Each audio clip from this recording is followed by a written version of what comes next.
Shalom, muito boa noite. Como a gente diz em hebraico, Erev Tov. Nós estamos então iniciando o nosso curso de hebraico bíblico e também de mentalidade bíblica na visão hebraica que começa hoje. Esse é um curso promovido pela Igreja Batista Nações Unidas e só para todo mundo ficar bem assim sintonizado, né? Nós temos aqui eu, professor Luiz Saião, e também a professora Suzy Lee, né? Nós tivemos aí a possibilidade de fazer mestrado na Universidade de São Paulo nessa área, e esse curso, na verdade, é um curso introdutório, né? O hebraico que assim, não tem o objetivo de conversação, de detalhamento, mas de início do conhecimento dessa língua. As aulas vão estar sempre gravadas no YouTube, e as pessoas que estão fazendo o curso mesmo, elas precisam estar inscritas, né, aí no telefone, no Zap da IBNU, e através dessa inscrição vão poder ter acesso aos materiais, que nós temos uma apostila, temos aí o PowerPoint, né, todo o conteúdo que vai fazer parte do nosso curso. Então, sejam todos bem-vindos, né? E vamos aí, então, iniciar a nossa aula. Só avisando a todos que quem está fora, né? Aí da sala, né, vai poder acompanhar, talvez mandar aí alguma coisa aí via chat do próprio YouTube, mas as perguntas diretas vão ser feitas depois do período final. Nós vamos aqui, eu vou iniciar nesse primeiro momento da primeira parte da aula, e depois a professora Suzy vai entrar para dar a segunda parte. Hoje você vai ter uma introdução geral ao hebraico, e também vai ter aí uma introdução ao alfabeto hebraico. E aí, depois nós vamos abrir espaço para perguntas e respostas na nossa aula, no nosso curso aqui da Igreja Batista Nações Unidas. Esse curso não tem nenhum custo, ele é oferecido pelo Ministério de Ensino da IBNU, mas qualquer pessoa que desejar espontaneamente contribuir com a IBNU por meio de uma oferta, isso será bem-vindo, ainda que absolutamente optativo, né? Não é nada obrigatório, é apenas uma decisão de ordem pessoal. Então, nós vamos começar, né, a nossa aí, percepção direitinho da questão do hebraico, né? Então, sejam bem-vindos aí. Começamos a nossa apresentação inicialmente falando do hebraico bíblico. Quando a gente fala de hebraico bíblico, nós estamos fazendo referência ao hebraico que nós encontramos no texto da Bíblia Sagrada, né? Você sabe que nós temos o Antigo Testamento, com 929 capítulos, escrito quase todo, com exceção de alguns textos, especialmente de Esdras e de Daniel, o texto todo está em hebraico, e é esse hebraico antigo, hebraico ligado, né, à Bíblia, que nós vamos estudar, né, no nosso curso. Vamos ver aqui que nós temos diversos tipos de hebraico, e isso é importante para o nosso conhecimento. Então, vamos aí caminhando pela nossa aula, começando a entender aí como é que devemos compreender essa realidade. Então, vamos lá. A primeira coisa que chama atenção nessa compreensão do nosso tema, do nosso curso, é entender, nós temos aí um gráfico mundial de línguas, né, onde você pode ter uma percepção do universo linguístico do mundo dividido num mapa, né? E aí você vai ver que nós temos aí as diversas áreas, né, definidas. Então você preste atenção, por exemplo, no Brasil e na América do Sul, envolvendo a maior parte das Américas, e também o continente europeu quase todo, estando dentro daquilo que é chamado de línguas indo-europeias. As línguas indo-europeias são, portanto, uma família geral de línguas que é distinta, né? Dê uma olhada aí, nós temos aí no nosso mapa afro-asiático, altaico, ameríndio, australiano aborígene, austronésio, caucasiano, dravídico, esquimó-aleuta, né? São muitos grupos. Observe como japonês, coreano, estão separados como línguas peculiares e diferentes, né?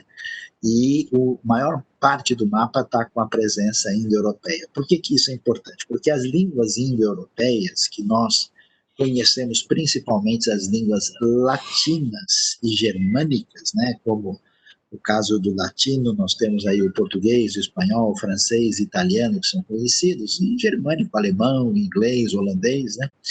Todas essas línguas estão dentro dessa família geral, né, que atinge aí boa parte do continente asiático também. Por exemplo, a língua falada no Irã, a maior parte das línguas da Índia, né, as línguas eslavas envolvendo o russo e outras, todas elas fazem parte dessa mesma família, né? E aí, a língua hebraica, ela está num departamento totalmente diferente. Ela faz parte de um outro contexto.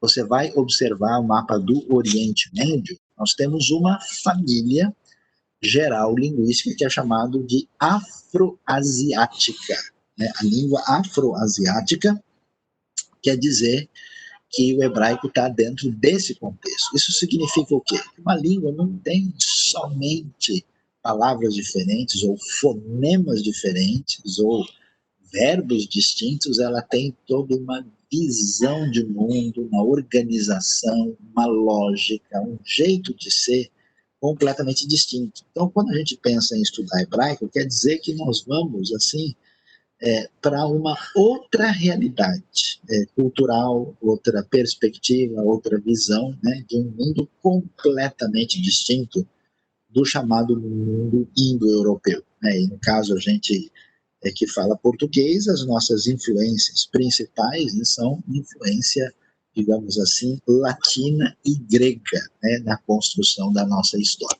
Então, percebendo esse cenário, entendendo isso, a gente vai avançar um pouquinho mais. Dá uma olhada aí, né?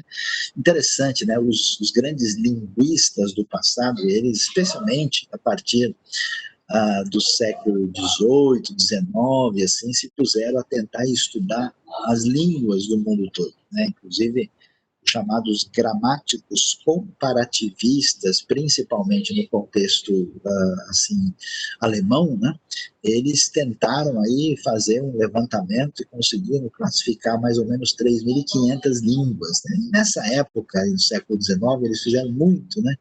Essa comparação de que a língua é parecido com uma árvore, né, como uma planta, né, por isso que se fala de língua viva, de língua morta, né, que não é um critério assim muito perfeito para dizer, mas a gente vê, né, dá uma olhadinha aí, você pode observar, né, agora com mais atenção, veja que nesse grupo principal aqui do meio, nós temos as línguas indo-europeias, né, nós estamos no mundo hoje aí alguma coisa acima de 7.000, talvez 7.500 línguas constatadas, né?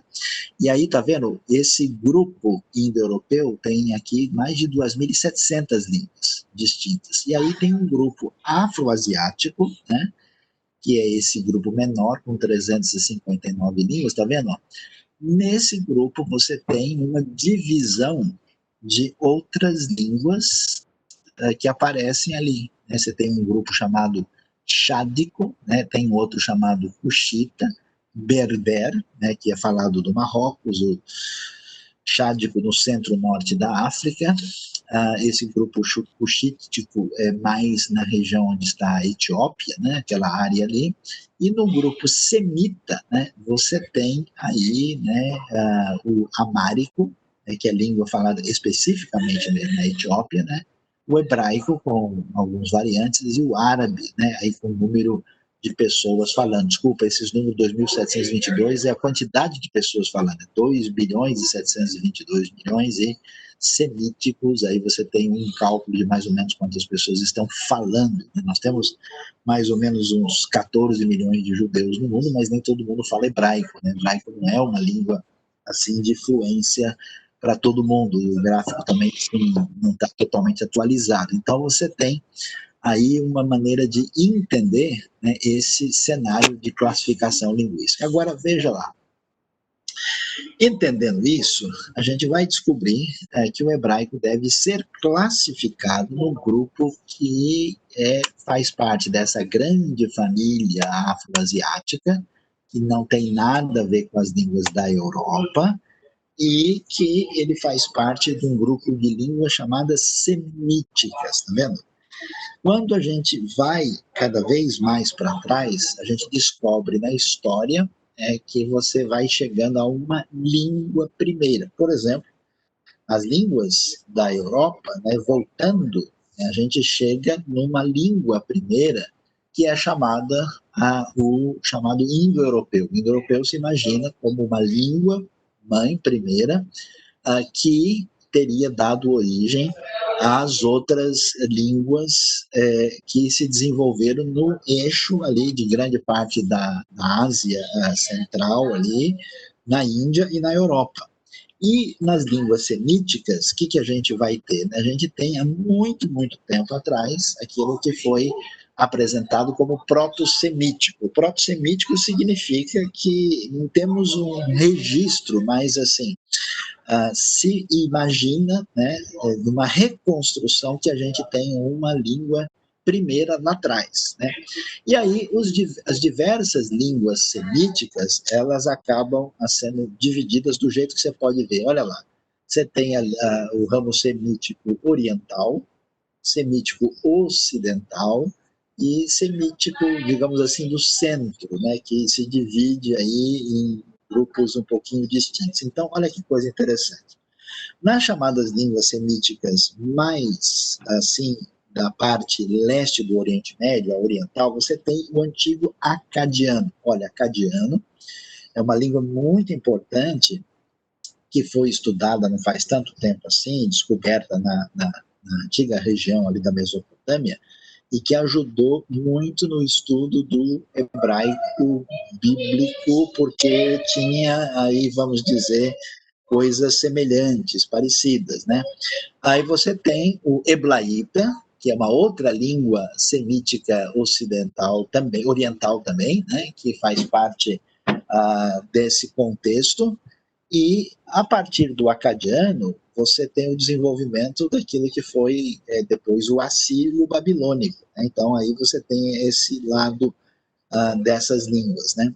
As línguas semíticas chamadas do centro, né, algumas inclusive se definem também no sul, né, tem as línguas árabes antigas do sul, né, a língua árabe, e uma língua no meio do caminho, que, né, entre as línguas do centro e as ocidentais, né, e as ocidentais propriamente ditas deu origem à raiz etiópica, né, com línguas que inclusive, né, a língua amárica, né, ela é falada até hoje na Etiópia, Urage e Tigrínia também, e Ge'ez, que é uma língua semítica antiga, que tem o seu parentesco. Está vendo? Você não imaginaria, né, que Mesopotâmia e que Etiópia e árabe tivessem um parentesco com o hebraico. E o hebraico mesmo está ligado com as línguas semíticas chamadas do Noroeste, né, onde você tem o cananita antigo, né, o aramaico, que se desenvolveu, inclusive em dialetos diferentes, o fenício, né, que é um desenvolvimento do antigo cananita, o garítico, que foi uma outra língua muito importante, com as descobertas em um lugar chamado Ras Shamra, né, e o hebraico propriamente dito. Né. Então, o que acontece? A gente não tinha um conhecimento tão detalhado do hebraico bíblico mais antigo, porque o que a gente sabia do significado desse hebraico veio das traduções que foram feitas no eixo da história. Né? Mas quando os estudiosos mais recentes descobriram e estudaram, né, o garítico, descobriram o cananita, estudaram o acadiano e mesmo o próprio aramaico, isso ajudou muito ao entendimento mais exato e detalhado que nós temos na Bíblia dentro desse ambiente de línguas semíticas. Né? E aí, o que acontece? Isso é muito interessante para a gente descobrir, né? Porque agora a gente vai ver, por exemplo, as histórias da Bíblia, que o povo de Israel vai lá, encontra os povos cananitas, aí você tem toda aquela situação, né, de vamos dizer, tentação de seguir a idolatria deles, o que a gente descobre? Que eles são aparentados linguisticamente. Eles têm condição de ter aí bem próximo uma certa comunicação. A terra de Canaã foi habitada por diversos povos. Alguns, como por exemplo os filisteus, eram povos, né, que tinham vindo da ilha de Creta, da região do mar Mediterrâneo, e eram povos aparentados dos gregos, né? E eles falavam uma língua e tinham uma cultura totalmente diferente, porque eles não são semitas. Isso é importante. Até às vezes alguém me pergunta, mas os palestinos que vivem lá hoje naquela região, eles não são os descendentes dos filisteus? Eu falo, não, não são, né? Porque os filisteus são exatamente gente que tem origem no contexto europeu. Não tem nada a ver com os palestinos, que na verdade falam árabe e são predominantemente semitas de formação, né? A gente tinha também os hititas que habitaram ali, né? Tinha outros grupos menores que têm outras origens. Os hititas não são semitas, e aí a maior parte dos povos que estão lá são, né, na Bíblia, semitas. A gente vê que eles fazem parte de um ambiente cultural maior. E é importante descobrir isso, porque lembre-se só, Abraão, né, que é o pai dos hebreus, né, que vem lá da Mesopotâmia, ele vai vir de um lugar onde também o povo é semita, a antiga civilização acadiana, né? A primeira civilização, os sumérios, não são semitas, mas a cultura acadiana acaba, né, predominando e domina toda a região. E aí você vai ver, então, um parentesco linguístico, um parentesco cultural, um parentesco em termos de certos costumes e posturas, para a gente entender o cenário bíblico completo, e a linguística tem um papel muito importante, né? E aí, o que vai acontecer, né? No contexto antigo da escrita, que você vê, por exemplo, no Egito, né? O egípcio fala uma língua que está dentro de um contexto maior, né? Não é uma língua semítica, mas faz parte do grupo afroasiático. É uma língua, às vezes, chamada de a camita ou amita, né? E alguns linguistas chamam de grupos amitossemíticos, né? Então é uma língua um pouquinho mais afastada, tem algumas coisas em comum, mas elas são distintas, né? E aí o que vai acontecer? Nesse ambiente fenício, proto-cananita, né, vai acontecer uma coisa interessantíssima, que vai ser o desenvolvimento do alfabeto. Por quê? Porque a escrita anterior, né, é uma escrita que começa lá, tanto na Mesopotâmia antiga como no Egito, com o conceito ideograma, né, de ideograma, que é desenhar, né, uma referência e depois dar um som àquilo. E aí essa ideia de tentar desenhar não o objeto, mas o som em si, naquele contexto do Oriente Médio, começa nesse contexto proto-cananita, que a gente vai ouvir falar, que vai ser um alfabeto chamado fenício, mas na verdade ele é anterior ao fenício e vai ser uma referência comum que vai se desenvolver para o fenício antigo e para o hebraico antigo. E aí, olha só como é que começa, tá vendo? Aí você tem as letras com esse formato do antigo proto-cananita, que também vai se desdobrar no paleo-hebraico. Né? Então você vê aí, Aleph, Beit, Gimel, Dalet, He, Vav, Zain, Het, Tet, Yod, Kaf, Lamed, Mem, Nun, né? Samek, Ain, Pe, Tzad, Kof, Resh, Sin, Shin e Tav. Olha como é que a coisa começou. Aleph, por exemplo, era uma cabeça de boi, né? Que é o primeiro desenho. Mas depois isso vai mudando e passa a ser uma referência apenas a um determinado som consonantal. Beit, originalmente, é uma tentativa de desenhar uma pequena casa, né? Sabe que em hebraico a gente fala bait ou beit para casa, e depois isso vai se tornar um som. Então existe uma grande, vamos dizer, descoberta nesse ambiente, né, que começa nesse mundo proto-cananita, fenício, paleo-hebraico, e depois, né, isso vai chegar no mundo grego, que vai aproveitar essa ideia e vai desenvolver o alfabeto grego, né, que vai ter derivação daí. Né? Então, por isso que você tem Aleph Beit, que deu origem à palavra alfabeto. E aí vamos caminhar um pouquinho mais para a gente entender um pouco mais dessa história interessante. O que vai acontecer? Quando a gente pensa em estudar hebraico, nós temos uma longa história do que envolve esse hebraico, né? Nós temos aí todo um caminho longo, né? A gente tem, né? Você viu nessas letras mais antigas, você tem algumas inscrições que são encontradas pela arqueologia na terra de Israel, e essas inscrições elas estão aí com essas letras que são letras chamadas, né, do paleo-hebraico, nesse formato diferente, totalmente diferente do tipo de letra que você vê, por exemplo, numa Bíblia hebraica, né? A Bíblia hebraica que é o mesmo Antigo Testamento que nós usamos na Bíblia de tradição cristã. E aí o que a gente vai ver, né? Que nós temos o que a gente chama de um hebraico clássico. O que é um hebraico clássico? É o hebraico bíblico, o hebraico que você encontra na literatura do Gênesis até o Malaquias, e esse hebraico, né, ele vai se desenvolver até o 3º século antes de Cristo. Então, desde os tempos mais antigos aí da formação, se calcula que nós temos textos aí pelo menos da redação do texto, da metade, né, do 2º milênio antes de Cristo. E esse é um desafio, né? Porque quando a gente estuda a Bíblia hebraica, na verdade, a gente está falando de alguns textos que foram escritos, por exemplo, depois do exílio, e alguns textos que são muito antigos, né? Entre um texto e outro, às vezes, tem mais de 1000 anos de diferença, né?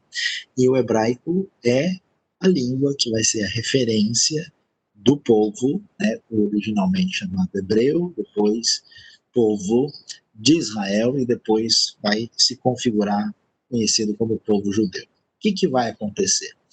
Esse povo de Israel, ou o povo, né, de fala hebraica, depois de ter ficado escravo e prisioneiro na Babilônia, e vão voltar depois para a terra de Israel, mas nesse período, né, aí nós vamos ter na Babilônia e no retorno o aramaico. Essa é a razão porque temos alguns textos na Bíblia em aramaico, essa é a razão porque tem aramaico na época do Novo Testamento, essa é a razão porque na época de Jesus e de Paulo o aramaico se torna uma língua muito falada, né? E aí o aramaico vai se tornar a língua falada dos judeus. Quem se lembra do filme, né, A Paixão de Cristo, lembra que ele é todo feito em aramaico para tentar reproduzir algo que seria o mais esperável dos tempos do Novo Testamento. E, portanto, esse aramaico vai se tornar uma língua comum, a língua franca, ainda que os judeus, importante saber disso, nunca tenham deixado o hebraico nas suas cerimônias religiosas, no estudo da Bíblia e da tradição, e até mesmo muitos mantinham como língua falada, ainda que o aramaico tivesse se tornado uma língua comum. Depois, nós vamos ter uma mudança de cenário, porque a tradição judaica fez o seguinte, eles, né, a partir da visão de muitos fariseus, eles passaram a tentar dizer o seguinte: como é que a gente pode praticar a lei de Deus se a gente não entender ela completamente? Aí, então, eles passaram a desenvolver uma tradição oral que depois passa a ser escrita, né? E a parte mais antiga dessa tradição é chamada Mishnah, né, que é o início do período talmúdico. E aí nós temos um hebraico que a gente chama de rabínico, mishnaico, porque existem mudanças na gramática, existe ampliação de vocabulário. Quer dizer, não é a mesma coisa o hebraico dos profetas, né, o hebraico do Pentateuco, e o hebraico que a gente vai encontrar nesse período. Já tem modificações, né? Esse hebraico mishnaico começa a ser escrito a partir de 200 depois de Cristo, né, ainda que a tradição tenha começado antes de recolher, né, esses ensinos, e passou a ser um material de estudo, mas nunca se tornou língua franca do povo. Lembre que os judeus vão ser espalhados pelo mundo, né? Eles têm uma dispersão forte na época romana do ano 70, depois no ano 135, e aí passam, né, a falar, né, principalmente grego, ou dependendo do lugar, latim, e depois vão adotando a língua local, e o hebraico acaba tendo um uso limitado, né? E aí nós vamos ter um outro caminho interessante, né? Quando existe o progresso da cristandade, o surgimento do Islã, a região da Europa e do Oriente Médio, norte da África, vai ser dividida, né, entre o mundo da cristandade europeia e o mundo islâmico, né, e tendo tanto o contexto do mundo bizantino de fala grega como o contexto latino-ocidental. E vai acontecer um negócio interessante. Os judeus, nesse período, eles transitam muito entre os dois mundos, né? Existem comunidades que vivem no mundo islâmico e no mundo da cristandade, e eles, então, são viajantes, são comerciantes, são profissionais liberais e são tradutores também. E vai acontecer uma coisa muito interessante, é que muito da antiga sabedoria e filosofia grega vai entrar no ambiente europeu medieval e vai entrar no ambiente islâmico, né? Nós temos a história de grandes filósofos como Averroes, Avicena do mundo islâmico, né? Como Tomás de Aquino no contexto propriamente latino, europeu. Então, no hebraico medieval vai ter uma influência do grego, que é ideias gregas que chegaram dentro do árabe, que é aparentado do hebraico, ajudou a formar um vocabulário novo, né? E palavras do árabe que entraram, né? A convivência nesse período ela é razoavelmente tranquila, e do espanhol, né? Porque houve um grande, especialmente no século XI, XII, XIII, um grande progresso intelectual da comunidade judaica sefaradita, especialmente na Espanha e depois também uma certa presença em Portugal, né? Até os judeus desenvolveram uma língua diferente nesse período, que é chamada a língua ladino, né? Que é uma mistura de hebraico, de português e de espanhol, né? E é muito interessante, né? Como é que a coisa se define, né?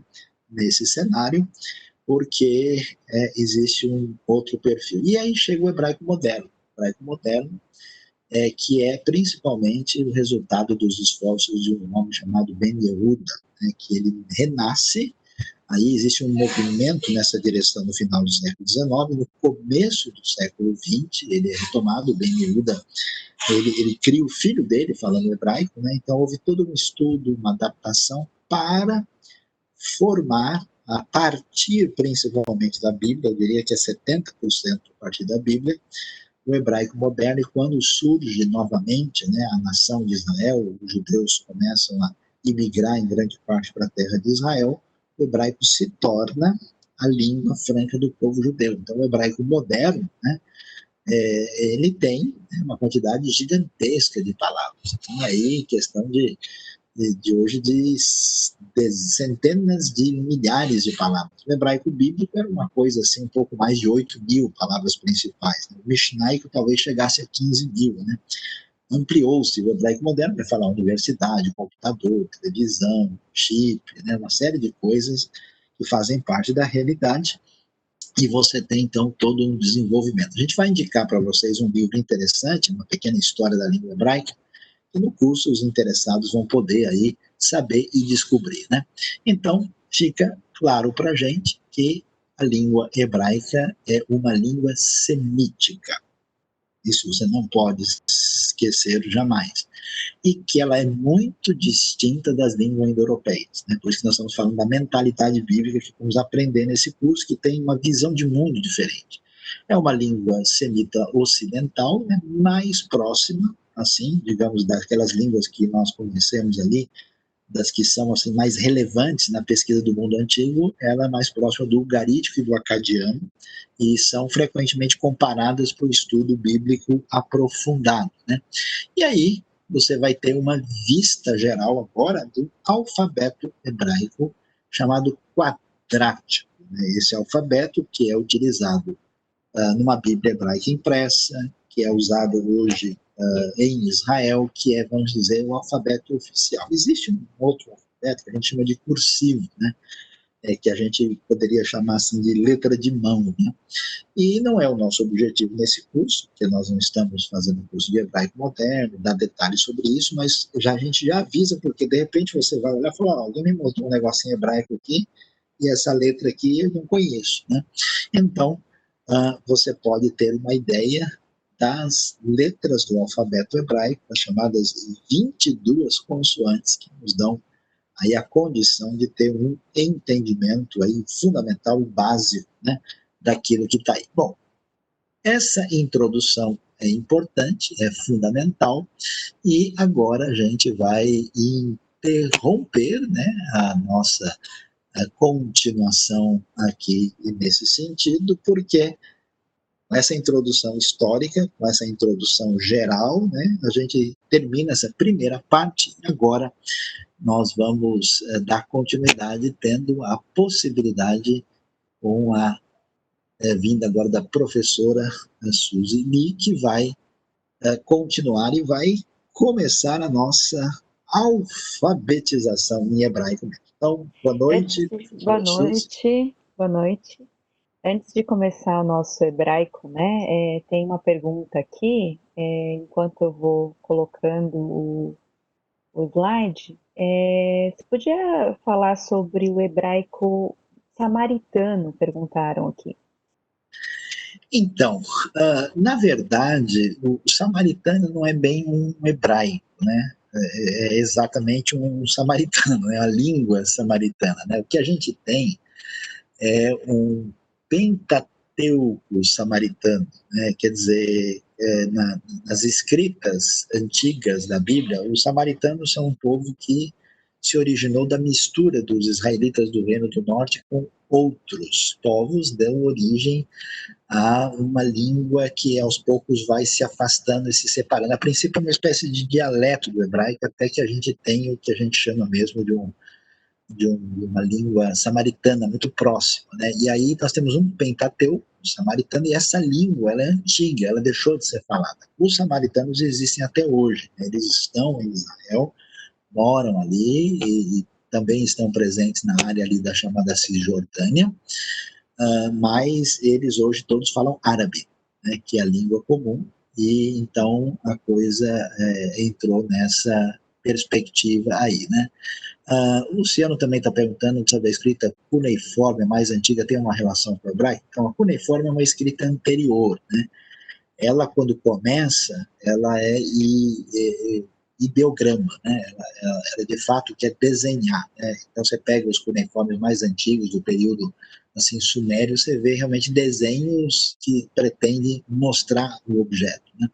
Depois, ela vai se tornar uma escrita já silábica num período posterior, né? Mas nunca plenamente alfabética, como vai acontecer no contexto cananita, fenício e no contexto hebraico. O importante desse ambiente, né, é que, por exemplo, as coisas escritas em acadiano, né, da Mesopotâmia estão escritas aí na escrita cuneiforme, mas o importante são as palavras e o parentesco, né, e as semelhanças que nós vamos encontrar aí, tá? Mas a gente segura as perguntas agora para a professora Suzy continuar caminhando e depois, quando terminar essa segunda parte da aula, a gente vai ter um espaço para perguntas e respostas. Muito obrigado, então, a todos. Boa aula e vamos continuar. Bom, o nosso objetivo aqui, claro, não é sair falando hebraico, que nem dá, nem no seminário a gente consegue atingir tudo, né? O nosso objetivo é que nós conheçamos e reconheçamos as letras e as palavras em hebraico, a gente entenda um pouco o funcionamento delas. Por isso que nós fizemos essa dobradinha, né? Porque não adianta conhecer, às vezes, a palavra em si, a gente pode até recorrer a um dicionário, mas se a gente não entende a mentalidade, que tipo de pensamento o hebraico tem e a Bíblia tem. Então, nós vamos aqui começar o alfabeto, né? E qualquer pergunta, vocês podem deixar para depois. Deixa eu só passar aqui. Depois da aula, nós vamos responder a elas, ok? Então, vamos lá. Começando com o alfabeto, falando um pouquinho só, continuando aquilo que o Sayão falou, o hebraico moderno hoje usa, apesar de ter muita coisa nova, né, palavras novas, e foi incorporando através da história, ele ainda continua com uma boa parte, quase 80% ou 80% de vocabulário antigo, né, da Bíblia. Então, hoje é possível a gente entender muita coisa aprendendo o hebraico bíblico. Vamos lá. O alfabeto, então. O alfabeto hebraico ele é totalmente diferente do alfabeto latino que nós conhecemos, ok? É formado de 22 consoantes, como vocês viram. As vogais, que é uma coisa que foi incorporada depois, não fazem parte do alfabeto. Então, nós vamos aprender porque a nossa base é o texto massorético. Mas, assim, quem aprende no seminário, o alfabeto, o hebraico bíblico, às vezes tem a dificuldade de ler hoje, eles voltaram a usar sem as vogais, mas tem que lembrar, as vogais nunca fizeram parte do alfabeto, elas foram incorporadas para não se esquecer a fonética, como é que se lia aquela palavra, enfim. Então, o hebraico é escrito, eu acho que as diferenças começam por aí. Nós estamos acostumados a ler da esquerda para a direita, certo? O hebraico não, o hebraico ele é escrito da direita para a esquerda. Então, para a gente é de trás para frente, né? Então, começa aí algumas diferenças com o nosso. Algumas consoantes não têm pronúncia, elas são escritas como se fosse o nosso H. Quando nós usamos hospital, por exemplo, nós usamos uma consoante, o H, mas ela não tem uma pronúncia correspondente, né? Então, no português, quando nós transliterarmos algumas consoantes, elas não vão ter pronúncia, elas simplesmente vão ter um símbolo que mostra a transliteração dela, mostra que ela está ali, ok? Então, vamos ver aqui, então, as consoantes hebraicas. Vamos começar com a primeira letra, que o Sayão mostrou ali, que começou com uma cabeça de boi, a Aleph, né? Então, se você puder, apesar da gente não estar aí conseguindo conversar realmente, se você puder falar em voz alta, responder, né, como se estivesse repetindo, o Aleph é a primeira letra e justamente essa é a letra, uma das que não tem pronúncia no português. Então, ela vai aparecer bastante, mas quando ela vai aparecer como se fosse uma vírgulazinha, uma aspa, né? Abertura de aspa na transliteração, ok? E o Beit é a segunda letra, o Beit é de casa, que nós já vimos, né? Esse Beit, nós vamos ver daqui a pouco, ele pode ter duas pronúncias, né? Tanto o B quanto o V, depende se ele vai ter um pontinho ali no meio ou não. Então, algumas letras, como nós vamos ver, eles são intercambiáveis. Ora, eles podem ser uma pronúncia, né? Isso no português, tá ok? Se ele tiver um ponto ou não, tá certo? E B é de bola, né? Então tem um som de bola. O Gimel, tá? O Gimel. Gimel tem um som de G, nunca de G, de G como no português, tá? Sempre é G, G, G, tá? Então sempre de G, tá? G, esse é o som. E Dalet, Dalet é o nosso D, né? Seria o D, Dalet, Dalet, tá? O rei, ele tem o som de R quando ele está no início, ou dois R's no português, quando ele está no meio, né?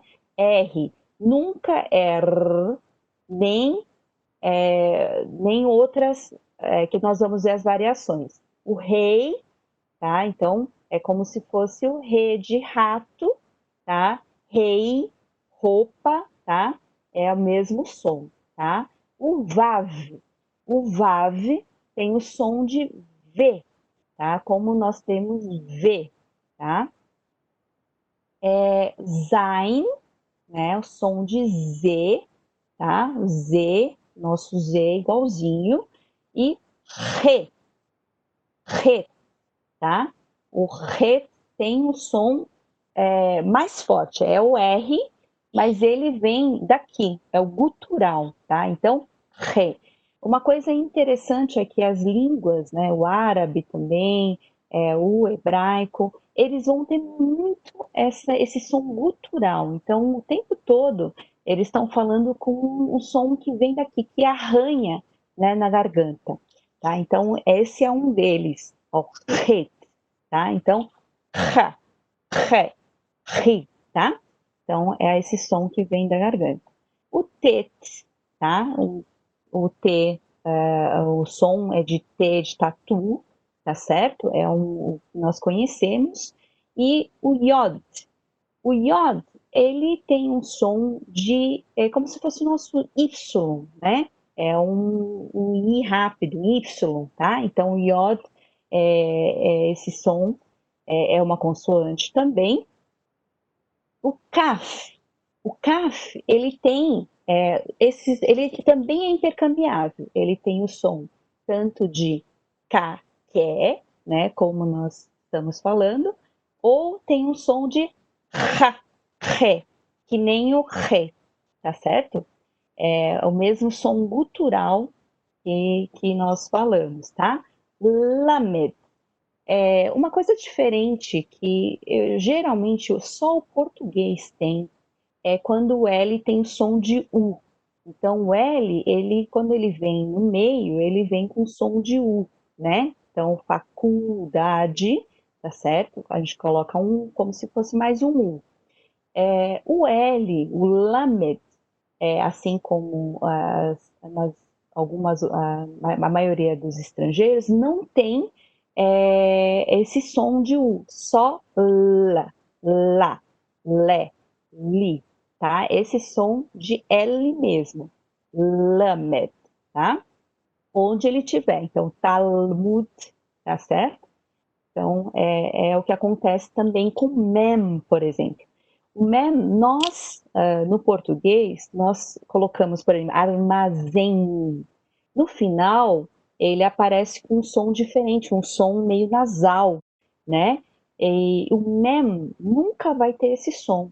Ele sempre vai ser mem, mem. Até o final, ele vai ser mem, tá certo?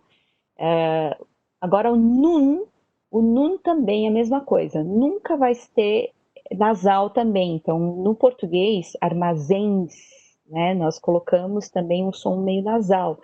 Não é esse som, sempre na, né, nun. No final, tem que fechar com a língua batendo ali no céu da boca, tá certo?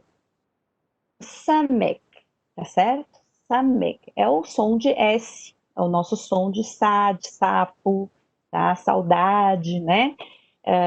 Ain é a outra consoante que não tem o referente assim, consonantal no português, tá? Então, ele também vai aparecer com um símbolozinho, não tem som. Então, por exemplo, se aparecer com uma vogal, ele vai ficar A, né? Depende da vogal.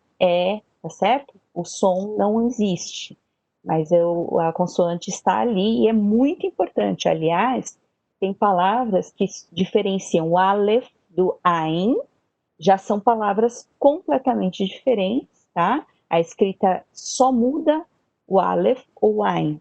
Então, é muito importante a gente conhecer a escrita de cada palavra. O P, tá? P é mais uma consoante que é intercambiável. ele tem o som de P, assim como tem o som de F, né? Que é o nosso F. Então, F ou P, vai depender se ele tem um ponto ou não, daqui a pouco nós vamos ver, tá? SAD. SAD tem um som de TS, tá? SAD. Tá certo? Esse som. Então, vamos lá. O COF. COF é o mesmo som, o som é muito parecido com CAF, tá? Quando ele tem esse som, claro, né? COF é col, né? Pode ser K, que, tá? É esse som de K. Resh. O resh é o som de R, é o nosso R, mas é esse som enrolado, né? É o carro, não o de carro, nunca. Carro, da cara. Então, é esse som resh, certo? O shin e o sim, na verdade, são o mesmo símbolo. A única coisa que muda aqui é que o ponto muda de lugar. Então, o ponto está na direita ou o ponto está na esquerda. O ponto que está na direita, em cima na direita, ele é o shin. Então, tem esse som de she, tá certo? She, chá, chi, tá ok?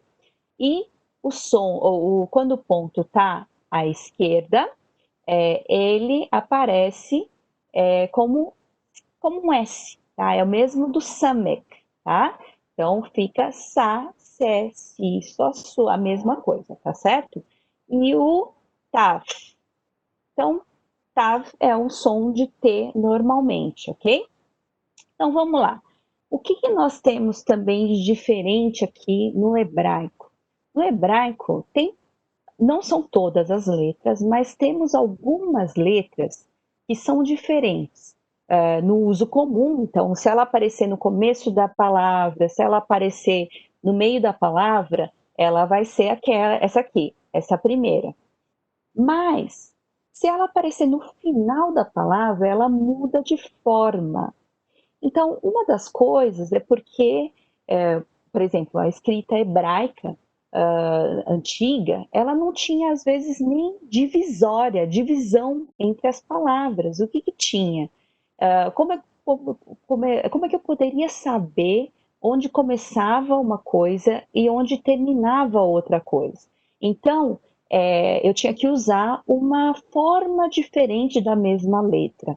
Então, a mesma coisa que são essas aqui que tem. Então, o kaf, ela vai ter essa forma final, que é bem alongada, ok? O mem, ela é parecida, mas o mem final, ele é mais quadradinho, é bem quadradinho, tá? O nun também, você faz esse sinal do nun, só que você puxa para baixo, então todos eles são mais alongados, descem, né, da linha. O P final também é só não fechar, ele vai lá embaixo. O SAD, a mesma coisa. Então, são as 5 letrinhas que têm formas diferentes. Se ela aparecer na frente é uma coisa, se ela aparece no final é outra, tá ok? Então, vamos lá. Essas são as letrinhas que nós falamos que teria a diferença de som, tá? Claro que hoje se perdeu, nós chamamos de begada e kefat, mas hoje se perdeu em muitas, não tem diferença. Então, por exemplo, o B tem. O B, a primeira letrinha aqui, ó, começando da direita, a primeira letrinha é o beit. Quando tem o ponto e quando não tem, vai fazer a diferença. Tem o som de V quando não tem, e quando tem o pontinho, ele vai ter um som de B, ok? Agora, o Gimel é a mesma coisa. Nós colocamos alguma diferenciação com o tracinho na frente, embaixo, mas na verdade ele não tem diferença efetiva, né, no som. Então, Gá vai continuar Gá. G vai continuar G, ok? O Dalet, a mesma coisa. Ele não tem diferença de som. ele vai ter o pontinho, nós diferenciamos na hora de transliterar, mas não tem a diferença exatamente na pronunciação. Então, o Dalet é dá, vai ser dá também com pontinho. Agora, o Kaf, ele tem uma diferença muito grande, que é o Kaf sem o pontinho e o com pontinho. Sem o pontinho, ele tem aquele som gutural, ra, tá? Ré, ok? Que sai aqui da garganta. E com o pontinho, ele tem o som de que, k, que, ok? A mesma coisa o P. O P, ele tem o som de T, sem o ponto, e com o ponto ele vai ter um som de P, tá? O TAV é daqueles que não vão ter mudança, nem com ponto, sem o ponto, ok? Então, daqui, efetivamente, são 3 que vocês precisam guardar, principalmente aqueles que têm uma diferença grande na pronúncia, ok? É o B, beit, né? O kaf, aquele que tem o som de que e re, e o P, que tem o som de fe e p, ok? Agora aqui nós temos uma diferença, um problema às vezes, né? Quando nós vamos escrever com sim ou com samek, né? Então nós precisamos, isso não tem muito como saber, não tem uma regra específica, mas é o vocabulário, nós precisamos aprender o vocabulário. Só lembrando que eles têm a mesma pronúncia, então sim e o samek tem a mesma pronúncia de sa, se, de um S, né? Um S não Z, tá? Porque somente o português tem esse som de Z. Então, S é S, é Sa, Se, Si, Só, Su, ok? Então, o COF e o CAF com o pontinho, porque sem o pontinho tem aquele som gutural, Ra, aqui tem que ser com o pontinho, ele vai ter o som de K. Então, que, tá ok? E o TET e o TAV tem o mesmo som de T, ok? Então, são alguns. Outros é o VAV e o B sem o pontinho. O B sem o pontinho tem som de V. Então, é VA, V e é o mesmo som. E como eu falei, o Aleph e o Ain também têm o mesmo som, que não tem som, são mudos, tá? Aí confunde muito que um é um sinal de abertura de aspa e o outro é sinal de fechamento de aspas. Nós vamos entrar aí na transliteração, tá bom? Depois. Então vamos lá. Aqui uma coisa que é interessante quando a Bíblia diz, né, fala sobre não mexer ou não mudar nenhum traço sequer. Por quê? Um traço no hebraico muda muita coisa. O traço muda, por exemplo, o P, tirando um tracinho do meio, ele pode virar um kaf, né? O CAF, aliás, o B, tirando esse finalzinho aqui, ele pode virar um CAF também. Então, o B e o CAF e o P são muito parecidos. O NUN e o GIMER são também super parecidos, a não ser por uma caudinha aí, né? Um puxadinho, um tracinho final aqui do GIMER. Então, por isso que a Bíblia diz isso, é muito importante a gente entender. E só entendemos algumas coisas, algumas referências da Bíblia, quando nós realmente aprendemos tanto as letras quanto o significado das coisas, ok? Então, aqui temos alguns que eles são um pouco mais compridos, ou um pouco mais, o traço é um pouquinho maior. Então, o Yod, ele é bem curtinho, tanto para cima, né, para o lado, quanto para baixo, tá? O Zain, ele é um traço assim, e você tem que puxar a caldinha no meio, na frente, no meio até embaixo. O Vav, ele o Yod, um pouquinho mais para baixo, um pouquinho mais comprido, né? E lembrem-se, isso aqui é um nun final. Então, o nun final pode confundir também aí, porque ele também é puxado, só que ele é puxado até embaixo da linha. Se a gente tivesse uma linha imaginária aí, seria aqui, e aí abaixo dela seria esse nun, desceria até baixo, ok? E nós temos aqui o K final e o P final também, que muda aí o tamanho do traço, né? Um tracinho no meio e desce lá embaixo. A mesma coisa, o Resh, o Dalet. Olha como o Resh e o Dalet são muito parecidos também. É um tracinho puxado aqui no final que vai fazer toda a diferença. Assim como a letra final, que é puxada lá para baixo. Então, são algumas letras semelhantes que nós não podemos confundir. Aqui, o Samek, ele é uma bolinha, né? Ele tem uma caudinha ali para cima, mas ele é uma bolinha.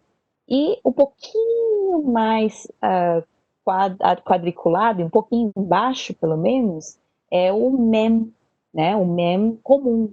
Agora, o mem final, ele é todo quadriculado. Mas quando isso aí está no meio da palavra, às vezes, você pode ter um erro.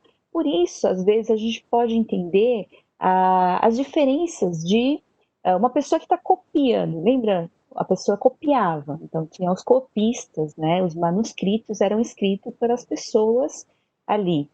E aí, a pessoa podia estar escrevendo e ela confunde uma letra com a outra. E é isso que dava a diferença de uma cópia para outra. Então, dá para entender hoje que não é erro da Bíblia, mas muitas vezes são erros, assim, no sentido de que o copista, a pessoa que copiou, que entendeu errado aquela letra, né? Nós fazemos isso também, nós cometemos esses erros. Então, aqui o talve, o re e o ret também tem a perninha mais tortinha. Aqui o re tem a perninha separada, né, do tracinho em cima. Então, essas são as diferenças das letras semelhantes, tá ok? Então, wine, né? Wine é como se fosse um Y com uma caudinha assim. O tsad é diferente, mas na hora de olhar parece muito, né? E o tsad final tem essa perninha para baixo. Então, são as diferenças. Tudo isso vocês vão ter aí na apostilinha que vocês vão receber. E na apostila, vocês têm a facilidade aí, deixa eu só voltar aqui, de fazer a cópia. Vocês vão poder fazer a cópia, tá? Vocês vão poder fazer a cópia para treinar a sua escrita, tá? Hebraica. Então, eu acho que assim nós terminamos, pelo menos a parte de hoje, que são as consoantes. Se vocês tiverem alguma dúvida, alguma pergunta a fazer, vocês podem fazer agora. Tem alguma coisa a acrescentar, Sayão? Não, acho que está ótimo, né? Apenas orientar a todos, né, que vocês que estão começando agora, né, e estão vendo aí as 22 consoantes, vocês assistam a aula novamente, né? Pegue a sua apostila. Estão perguntando, Suzy, se é uma apostila para cada aula, não? Você vai ter uma Não, apostila já completa, né? não, ela é de alfabetização, né? Então, essa parte toda e o iniciozinho da gramática, né? Nós temos a apostila, inclusive com exercícios, tá? Então, nós vamos disponibilizar isso já para quem já fez a inscrição. Então, Aliás, foi a minha primeira apostila, né? Quando eu entrei no seminário, eu cheguei 7 horas da manhã de segunda-feira, na aula do Saião, e eu recebi essa apostila. Então, vai ser muito importante para vocês. Foi o que me despertou para o aprendizado do hebraico, né? Muito bem, então todo mundo aconselhado, você que está acompanhando pelo YouTube, só lembrando que você precisa fazer a inscrição pelo WhatsApp, pelo número, né, do WhatsApp da IBNU, que aparece na divulgação, na propaganda, e aí você vai receber, né, o conteúdo dos PowerPoints e receber o conteúdo também da apostila. Aí você deve retomar e ouvir novamente. Tem algumas perguntinhas aqui que eu vou tratar delas e vocês podem aí, tanto no chat, e agora quem está dentro da sala vai poder também fazer pergunta audível, né, dentro daquilo que foi tratado aqui. Né? Alguém perguntou se o cibolete, o chibolete, tem ligação com essa letra que parece um W. Não, não é o caso, né? Chibolete e cibolete era um problema de pronúncia entre gileaditas e efraimitas em Juízes capítulo 12. No texto hebraico aparece chibolete escrito com shin, né, e cibolete com samek, né? Só mostrando como acontece na realidade brasileira, né? Que às vezes a pessoa fala porta, o outro fala porta, né? O outro fala porta, né? Então, um falava cibolete, outro chibolete, eles identificavam o sotaque, mas não tem a ver com o VAV, né? Outra pergunta levantada, né?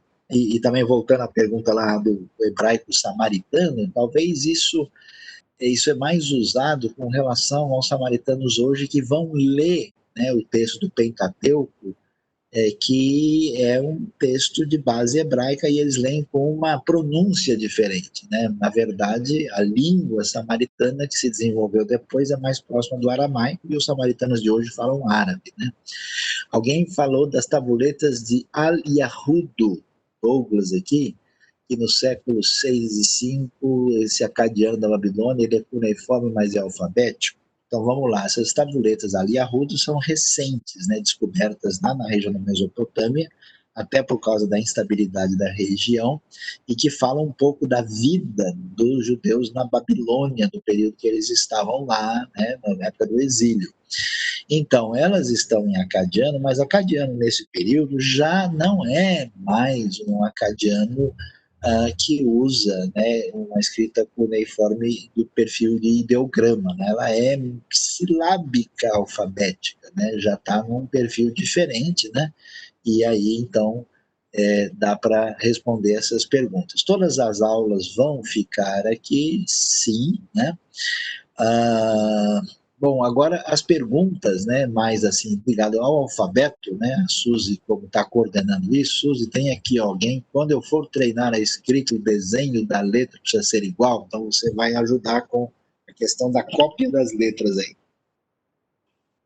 O que vocês podem fazer é fazer a cópia, fazer algumas vezes, e se vocês quiserem entender, talvez confirmar, vocês podem mandar pelo e-mail ibnu.ensino@gmail.com, tá ok? Aí eu vou receber e posso ajudá-los, mas vocês vão poder simplesmente copiar aquilo que está ali na apostila. Mas se vocês tiverem dúvidas, podem mandar ali pelo e-mail, ok? ibnu.ensino@gmail.com. E aí poderia Ô, ajudar. Suzy, tem Coloquei uma aqui. pergunta Sim. do Atsushi dizendo que não entendeu bem a diferença entre Shin, ponto na direita, e ponto na esquerda. Como é que é essa história aí? Ajuda a esclarecer. Quando o pontinho está em cima, porque o shin é como se fosse um garfinho, né? Então aqui tem um garfinho, ok? Quando o pontinho está aqui na direita, ele tem um som de shin, chá, xé, chi, tá ok? Esse som de xê. Quando tem o shin e o pontinho está aqui na esquerda, ele muda simplesmente o som para si, tá, sé, si, tá? Então tem que ver, por isso que no hebraico, cada tracinho, cada pontinho, tudo é importante demais. Se você escrever um pontinho errado, pode estar tudo errado. Então é muito importante prestar atenção nisso. Todo mundo deve ficar em sintonia para entender bem, Para você receber os materiais e estar dentro da sala de aula, você precisa se inscrever no número de WhatsApp que está no nosso chat do YouTube aí, né? É 011 11 São Paulo 971525962. Repetindo, 11 971525962. Então você vai se inscrever para receber os links e os materiais. Quer dizer, quem está vendo no YouTube pode ver o que está lá, mas para fazer parte interna da aula, aí precisa fazer parte direitinho e entrando, né, aí você vai receber. Pedimos desculpas aí para que talvez nem todo mundo entendeu perfeitamente, né?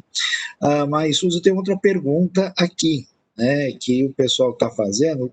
Há alguma técnica para treinar o alfabeto, apurar as diferenças das letras parecidas? O que você aconselha aí para isso? Eu acho que é a prática, né, Sayão? Porque nenhuma, assim, eu fiz muito isso porque, na verdade, tem uma semelhança com o coreano, no sentido de ter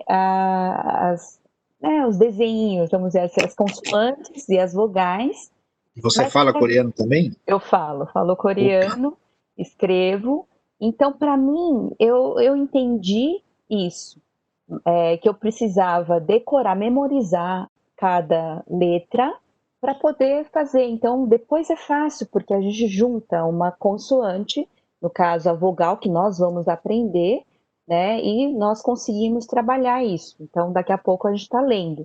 Mas antes de conseguir trabalhar isso, trabalhar a memorização de cada letra, o que significa, vamos dizer assim, que som que ela tem, né, qual a letra que ela corresponde no português, né, que nós conhecemos, às vezes é muito difícil a gente ir adiante. E isso nós não podemos fazer por vocês, cada um é que vai ter que fazer, né? Então não tem outra coisa, vai ter que ser com a prática. Claro que olhando muito, ouvindo muito, é muito mais fácil de lembrar, né? Então nós vamos repetir, vamos falar, então, mas cada um vai ter que fazer o trabalhinho aí de a lição de casa, né, Sayão? exatamente. Inclusive, o conselho é você, de novo, retomar a aula, né? Você abrir o seu arquivo e lembre-se, precisa escrever da direita para a esquerda. Então, você vai treinando e não tem jeito, né? Língua acontece por repetição, né? Então, é necessário. Algumas perguntas interessantes aqui apresentadas. Alguém perguntou o que é Tanar, né? Tanar é o nome que os judeus dão à Bíblia hebraica, ao Velho Testamento, né? Então, por que Tanar? Porque a primeira letra é T de Torá, a outra, né, N, o de Neviim, né? E a outra, o que a Suzy explicou, que pode ser que, pode ser Re, Ketuvim, que é lei, profetas e escritos. Então, é uma espécie de sigla, né, que significa isso, né? Confirmando para todo mundo, as aulas serão todos os sábados às 19 horas. Uma pergunta mais complicada e muito interessante, né? Que dizem que os críticos falam que o Pentateuco é de uma data muito posterior, porque o hebraico surgiria depois da época de Moisés. Isso procede? Olha, antigamente se falava nisso com muita determinação. Hoje isso já não é possível, que a gente sabe, né, que nós temos, por exemplo, documentos, né, uma coisa que foi encontrada em Israel bem antigo, né, que tem aí há mais de 3.000 anos, chamado Abecedário de Tel Zait, né? A gente tem peças hebraicas mesmo de pelo menos 3.000 anos, né? Então, assim, dizer que na época de Moisés não tinha nada é muita ousadia, é difícil de você poder comprovar isso. O problema é que, como nós não temos materiais escritos deixados dessa época, surgiu essa sugestão, mas vamos dizer, é um argumento no vazio, né? Agora, fica claro que a gente olhando para o Pentateuco e estudando com detalhes, a gente sabe que o texto final do Pentateuco recebe uma redação final posterior, né?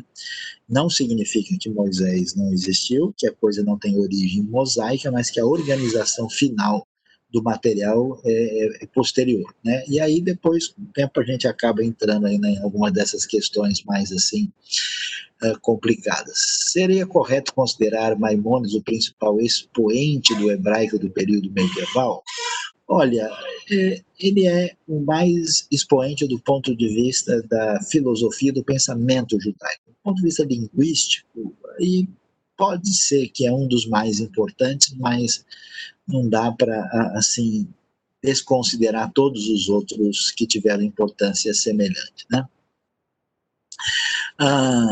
Suzy, tem mais perguntas aí sobre o Aleph aí, você viu? O Eu Aleph já não possui. mandei. Já mandou? Já Quer mandei comentar aqui. alguma coisa? Sim, o Aleph, pode falar. Deixa eu só responder aqui. Sim, sim, sim. Pode falar aí. Se houvesse o encontro de Neemias e Paulo, entendiam-se os dois na conversa? Sim, ia achar um sotaque um pouco estranho, ia ter umas palavras bem diferentes, mas se o Jeremias fosse ressuscitar e for em Jerusalém hoje tentar almoçar, ele conseguiria se comunicar, né? A palavra espiritual, que não aparece no hebraico antigo, mas aparece no hebraico moderno, ouvi dizer que essas palavras não existem no hebraico antigo bíblico, porque para os judeus tudo é espiritual, portanto não fazia sentido usar esta palavra. Eu não sei exatamente do que está falando. Talvez seja a palavra Shekinah, né? Shekinah não aparece explicitamente na Bíblia, é escrita lá, né? Ela é uma palavra que vai ser explicitada mais tarde, que é um conceito de glória divina. Existe um conceito assim teológico da glória de Deus, mas não é explicitado. Mas não é verdade que para o judeu tudo é espiritual, não. Pelo contrário, para o judeu tudo é mundo que pertence a Deus, aquilo que a gente chamaria espiritual, ou aquilo que a gente entende que não parece tão espiritual assim. Gramáticas básicas, vale a pena? E a gramática do Antônio Renato Busto, sim, da editora Vida Nova, ela é muito boa, pode adquirir, ela vai ajudar para poder acompanhar. Suzy, quer falar alguma coisa sobre o Aleph, alguma outra coisa mais detalhada? Então, como Talvez nós a falamos, distinção. e vocês vão ver aí na apostila, né? O Aleph e o Ain, eles são sem som, né? Então, eles não têm um som correspondente. Mas na transliteração, que é como a gente traz para o português, para a língua que nós estamos, para facilitar a leitura, né? Ele tem um símbolo, sim. Então, tanto o Aleph como o Ain tem um símbolo. Então, é abertura de aspas e fechamento de aspas, só que aquela aspa simples, como se fosse uma vírgulazinha em cima, né? Em cima, não embaixo, em cima. Então, é muito importante isso, porque a diferença entre uma e outra vai ser naquela leiturazinha da aspas, ok? Então, existe um símbolo, que é na transliteração, que vai ter a referência do Aleph e do Ain. Agora, Suzy, tem uma pergunta meio complicada. Aí você falou que o hebraico não tinha vogais no alfabeto, e acho que o pessoal está entendendo que não tem vogal de jeito nenhum. Como é que o pessoal conseguia emitir som se não usa nenhuma vogal? Aí a Paula perguntou isso. Então, as pessoas já conheciam as palavras e elas falavam já subentendendo, entendendo o que já estava escrito. Tanto é que hoje o pessoal já faz isso, elas conhecem as palavras e elas sabem o que está escrito pelo contexto, inclusive, né? Mas pronuncia vogal, então. Pronuncia a vogal, claro, pronuncia a vogal. Mas o importante é que o hebraico, ele assim, as palavras, geralmente, elas são formadas por tais consoantes. Então, a gente vê a raiz da palavra, a partir da raiz da palavra, é possível a gente entender como é que funciona. Mas isso é uma aula de gramática já lá para frente. Vamos esperar um pouquinho, né, para poder conversar. Mas nós aqui vamos aprender a vogal porque a Bíblia, como os mastoretas deixaram um símbolozinho, então nós vamos aprender sim, para aprender justamente a ler, a pronunciar, né, a cada palavra, ok? Então, nós vamos aprender as vogais. Bom, então, as vogais só não fazem parte do alfabeto consonantal, mas elas existem e são Isso, pronunciadas, né, para o pessoal aí não se exatamente. confundir. E outra coisa que a professora Suzy falou, que faz sentido, que o hebraico hoje é mais ou menos 80% do hebraico antigo, né? Quer dizer que o vocabulário da Bíblia, né, que a gente usa é a base do vocabulário do hebraico atual, né? Então você tem uma conservação disso, né, até os dias de hoje, né, muito importante, né. Outra pergunta que alguém fez, se tem algum material para ouvir as consoantes, a própria aula aqui, né, você pode Tem a própria repetir. aula e, se necessário, também a gente pode, né, disponibilizar, né, Sayão? A gente tem um áudiozinho que o Sayão Sim, que gravou ajuda. há muito tempo e ajuda muito, né? Então, nós podemos também enviar o áudiozinho para vocês. O pessoal também está perguntando, né, se a gente pode perguntar aqui se a gemátria das consoantes é confiável. O que é gemátria, né? Gemátria é uma compreensão sobre o valor numérico das letras, como se eles tivessem um significado especial. É usado na chamada Kabbalah, né? Então, assim, o número está certo, né? Quando a Gemátria diz, olha, o Aleph quer dizer um, que quer dizer um mesmo, né? Só que dizer que isso tem um significado especial, que precisa ser descoberto, aí é um outro departamento, né? Isso é bastante curioso, tem algumas coincidências, mas eu diria que não dá para a gente entender, né, o significado do texto bíblico muito a partir desse caminho, não. Né? Outra pessoa perguntou, né, quero saber qual alfabeto que mais se aproxima da língua hebraica do Oriente Médio, né? Qual é mais semelhante, o hebraico bíblico do hebraico atual ou o grego bíblico do grego atual? Bom, o alfabeto que mais se aproxima da língua hebraica do Oriente Médio, digamos assim, a língua mais próxima que a gente tem, na verdade, é o aramaico, né? O aramaico é que tá, assim, que a gente tem, né? Alguém perguntou o que é um siríaco. O siríaco é um tipo de aramaico, né? E aí, então, eu diria que, assim, o aramaico, dependendo da época, usa o mesmo alfabeto que o hebraico usa, né? O árabe tem semelhanças, mas tem sons suficientemente distintos, não é tão fácil, tão próximo assim, não. Né? Agora, Suzy, você que tem também caminhado aí pelo contexto bíblico mais amplo, o que está mais próximo um do outro? É o hebraico bíblico do hebraico atual ou é o grego bíblico do grego atual? Como eu não entendi. O que é mais próximo um do outro? O hebraico antigo, o hebraico moderno? O grego O não tem grego nada a antigo é ver. igual ao de hoje? O grego atual, o grego bíblico, não tem nada a ver quase uma coisa com a outra. É muito difícil.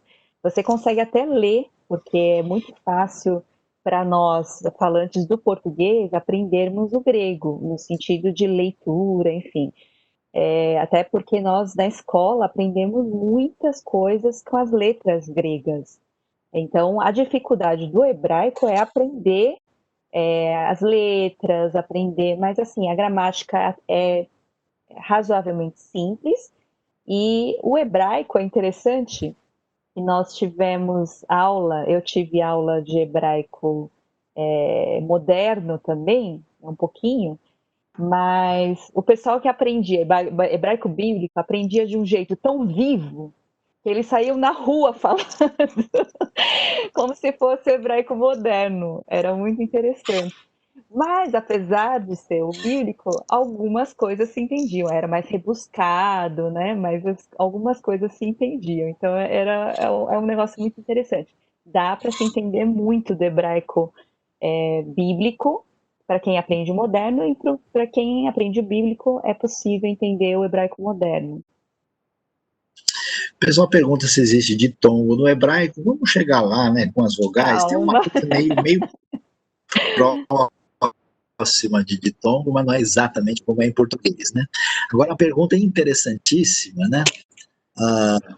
que aparece aqui. Qual é a diferença entre o hebraico clássico, que era a língua natal dos judeus, para o grego koinei? Por que esse grego está presente no Novo Testamento mais do que a língua original? Bom, o grego é totalmente diferente do hebraico. O grego é uma língua indo-europeia que funciona de maneira completamente distinta e não tem nada a ver com o hebraico mesmo. Só que, na época do Novo Testamento, o grego é a língua franca falada no mundo. Né? É a língua do Império Romano na sua parte oriental. Os gregos fizeram uma grande diferença na história do pensamento e da civilização. Então, como o Novo Testamento não foi escrito apenas para uma plateia, uma audiência judia, ele foi escrito numa linguagem para todo mundo da época entender, por isso ele está no grego, e um grego koiné, que é um grego com influência, né, hebraica, que está muito claro aí. Né? Qual é a melhor versão para ler o texto hebraico? Né? Para ler o texto hebraico tem que ser o texto massorético, né? Texto que realmente aparece aí com aquilo que está fundamentado nos manuscritos mais importantes que a gente tem para o entendimento do hebraico antigo. Né? Bom, Suzy, você tem uma recomendação, mais alguma orientação? Acho que as perguntas... Alguém falou aqui, deixa eu ver mais algumas coisinhas aqui. O pessoal pergunta se é verdade que em Israel eles estão buscando a pronúncia dos tempos antigos, né? Olha, se isso não é tão simples assim, porque você não tem, né, nada de som que possa ser revivido, né? Claro que esse é um interesse de qualquer pesquisa linguística, mas não temos nada concreto nessa direção, não. Né? Os sinais massoréticos foram adicionados dos séculos V ao X, sim. Eles, como a Suzy explicou, né, o pessoal foi copiando e para preservar a pronúncia fizeram esses sinais que a gente vai estudar quando, Suzy? Pode ser na próxima aula? Na próxima aula nós vamos aprender pelo menos as vogais, né? As vogais e as semivogais. Perfeito, né? Estou usando gramática bíblica do Page Kelly. É uma gramática boa para quem está iniciando? Sim, aliás, é muito forte na área de verbos, tá? É um material. Eu aconselho começar com a apostila, depois passar para o Busso e depois para o Page Kelly, né? Senão você vai pegar. É verdade. Aí vai ser difícil. Existe diferença da língua hebraica antes e depois do cativeiro babilônico? Sim, né? Porque você vai ter influência do aramaico e depois do cativeiro também você tem o período persa. Né? Então, a coisa aparece aí. Né? O código de Hammurabi está escrito em aramaico? Não, não é aramaico, porque aramaico ainda não é, né, a língua que está aí. O código de Hammurabi acho que está realmente em acadiano, se não me falha a memória, porque ele é de mais ou menos 1800 antes de Cristo, né? Então é um material mais antigo, o aramaico tem um desenvolvimento posterior, né? Deixa eu só confirmar aqui, para não ter qualquer confusão em termos de língua em que o código está escrito, né? Não é o caso de língua aramaica, ele é de mais ou menos 1800, 1750 antes de Cristo, é uma época mais antiga. Ele trabalha com antigas leis que tinham origem na Suméria e não é aramaico, não. É alguma coisa dentro do acadiano, uma coisa próxima, que tem uma variação. Deixa eu falar. A gente pode confirmar os detalhes aqui sobre isso. Até aqui, período babilônio antigo, né? Exatamente, confirmado, é escrito em acadiano mesmo, tá?